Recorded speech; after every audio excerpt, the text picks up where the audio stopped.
Hi everybody, welcome back. As we continue through our video series, Retirement Investing Pitfalls, this video is going to touch on pitfall number 6, what is referred to as the clustering illusion and the hot hand fallacy.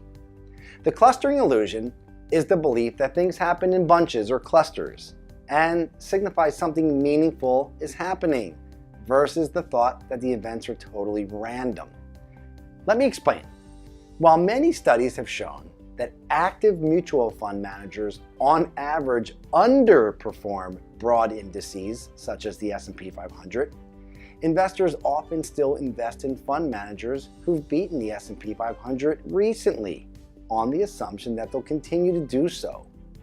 Now, while there are certainly fund managers that have the ability to consistently outperform the market, in many cases, a fund manager's success can often be attributed to other factors, such as breaking news, market conditions, or even luck.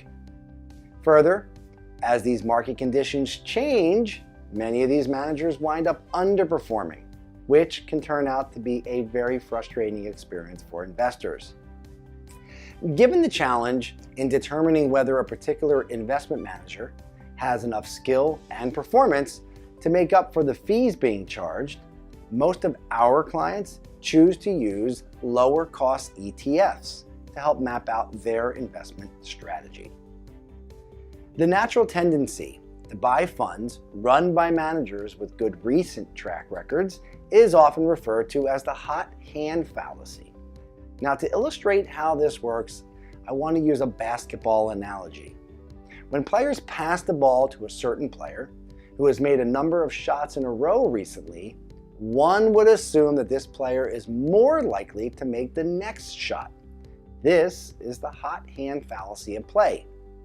The fact is that the player being passed the ball is usually no more likely to make that shot based on what their average shooting percentage is.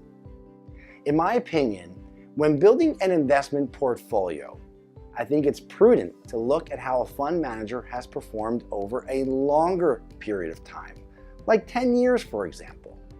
This way, you can gauge how they can handle markets that move up, down, or sideways, and then compare that performance to how the overall market has performed during the exact same time period.